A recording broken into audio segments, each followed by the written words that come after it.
بسم اللہ الرحمن الرحیم نحمدہ ونصلی علی رسولہ الکریم اما بعد۔ پڑوسی کے ساتھ نیک سلوک۔ اللہ تعالیٰ نے پڑوسی کے بہت حقوق رکھے ہیں۔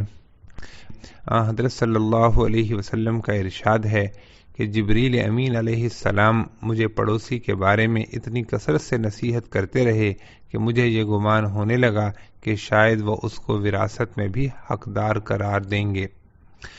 حضرت ابو شریح رضی اللہ تعالیٰ عنہ روایت کرتے ہیں کہ حضرت صلی اللہ علیہ وسلم نے ارشاد فرمایا کہ جو شخص اللہ تعالیٰ پر اور یوم آخرت پر ایمان رکھتا ہو اسے چاہیے کہ اپنے پڑوسی کے ساتھ حسن سلوک کرے۔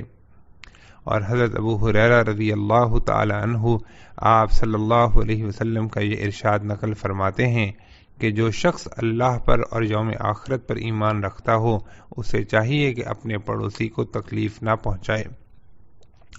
پڑوسی کا سب سے بڑا حق یہ ہے کہ اپنے ہر کام میں اس بات کا پورا خیال رکھا جائے کہ اپنی ذات سے اس کو تکلیف نہ پہنچے۔ اس کے علاوہ ضرورت کے موقع پر اس کی مدد کرنا، کبھی کبھی اس کو کچھ ہدیہ بھیج دینا، اس کے دکھ سکھ میں شریک رہنا، یہ سب باتیں موجب اجر و ثواب ہیں۔ اگر وہ ضرورت مند ہو تو اس کی مالی مدد کا بھی اہتمام کرنا چاہیے، کیونکہ پڑوسی کے لیے یہ ضروری نہیں کہ وہ معاشی اور سماجی اعتبار سے اپنا ہم پلہ ہو۔ اگر کچھ غریب لوگ اپنے پڑوس میں آباد ہیں تو وہ بھی پڑوسی ہیں اور ان کے حقوق اس لحاظ سے زیادہ ہیں کہ ان کی خبرگیری دوسروں سے زیادہ ضروری ہے۔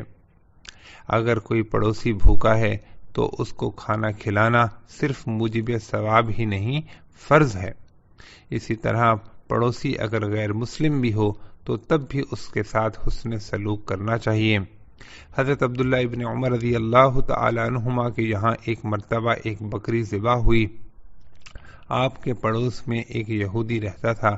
آپ بار بار گھر والوں کو تاکید کرتے رہے کہ اس یہودی کو بھی گوشت کا ہدیہ بھیجو۔